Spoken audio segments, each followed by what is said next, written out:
Are you analyzing your multifamily real estate investments in the best way? Are you really sure your money is working as hard as it could be? In this video, I'm going to walk you through an often overlooked metric that is especially important for your portfolio's growth. So make sure you hit the subscribe button right now so you don't miss more videos about building wealth through multifamily real estate. And if you don't know me, I'm Seth Ferguson, a 13-year real estate veteran, host of a real estate TV show, host of a real estate investing podcast, and I'm also the author of the real estate book, Sell for More. So let's get right into it and talk about analyzing your investment returns. I want to start off by focusing on how most investors look at their investments and analyze them. And most people will simply focus on ROI. This is return on investment. So let's say the investor invested $200,000 in a deal, and that deal returns to them $16,000 a year in cash flow. We're not going to be talking about divestiture proceeds or the proceeds you get when you sell the property. So this, what we do is we take $16,000 divided by our initial investment, and that yields an 8% return per year. Not too shabby, especially with all the tax benefits we get with real estate, and then when we sell the property, there's going to be more profits. But is focusing on ROI solely tricking us into thinking our money is working as hard as it could be? Remember how I said that we're going to eventually sell the property and realize our profits have been built into that property. What are some of the things we do to raise the property's value? And I'll put a link right up here to a video I did explaining the value add strategy, and this is what I'm talking about. So some of the things we do, renos, we raise rents, we find additional income streams. So maybe we'll do trash pickup, private yards, covered parking, that sort of thing. Expenses, we optimize them. Maybe we'll put out tenders for bids and reduce our expenses that way. Operations, maybe we improve our leasing strategy, our marketing strategy to make it more efficient. Maybe we reduce turn time. All sorts of things we can do to improve the NOI. And of course, a higher NOI means more money for the property. And I'll put another link right up here to a video I did explaining why NOI matters and how that factors into what's called the income approach, which is how we value these large commercial real estate properties. That's a topic for another video.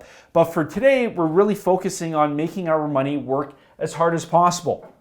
So we've already taken a look at our return on investment, our ROI, and we're earning 8% a year, which isn't bad as we're holding the property. But is this really tricking us? Let's take a look. I want us to focus on, instead of ROI, ROE, return on equity. There's a big difference here.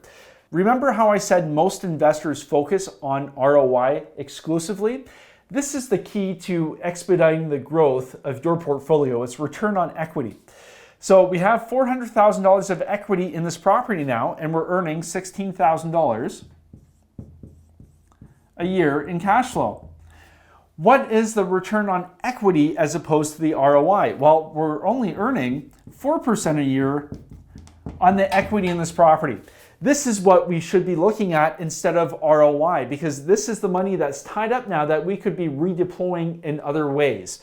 So how do we actually turn this number, this 4%, and get it working harder? Because this is the equity, this is your ownership in the property that's only now earning 4%. ROI has tricked us into thinking we're earning 8%, but in reality, we could redeploy this money and do things differently and make it work harder rather than earning just 4% a year. How do we do this? Well, number one, we could do a refinance. We can remove our equity from the property, put more debt on the property. Now you have to be careful and making sure you're putting the right type of debt on the property. But if we do a refinance, free up some equity, maybe we can put an extra mortgage on the property or refinance the first mortgage, and then we actually end up back with $200,000 of equity, so our initial investment has been returned to us. At that point, it's all gravy because our initial capital is returned to us, and basically we're using the lender's money in the investment, and the returns are infinite at that point. Refinance is an option. And otherwise, a sale could be a better option. Now, most people would say, Seth, I want to build a portfolio. I want to hold every property forever. Well, this isn't really the case. We have to make sure our money is working as hard as possible. And then we have to take into other factors. So we have our tax credits.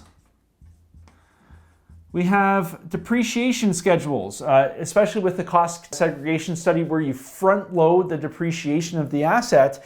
Oftentimes your tax credits begin running out. Maybe you've held the property for 6, 7 years, and at this point it makes more sense to sell the property, realize your profits, and take that chunk of money and deploy it into a new property and start the whole tax process all over again. We always have to think about making our money work as hard as possible, but in the most tax efficient way possible too.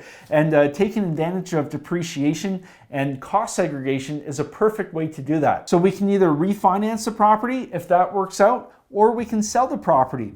But again, looking at ROE, we can either refinance the property or we can sell the property. But at the end of the day, looking at our return on equity, our ROE gave us insight to how hard our equity was actually working in the property, all the funds we could have at our disposal, rather than being somewhat tricked by looking solely at ROI, which is just looking at our initial investment and how hard that was working. Yes, you want to look at ROI, but ROE is how you expedite the growth of your portfolio. And if you're interested in learning about multifamily real estate, join our free multifamily Facebook group. I'll put the link right down below. We have a great group of people in that. And if you are an accredited investor and you're interested in learning more about the deals I'm currently looking at, head on over to callseth.com and set up a free 20-minute phone call with me. And if you like this video, if you found this useful, hit the like button, leave a comment, let me know what you think. It really helps out the channel. And until next time, happy investing.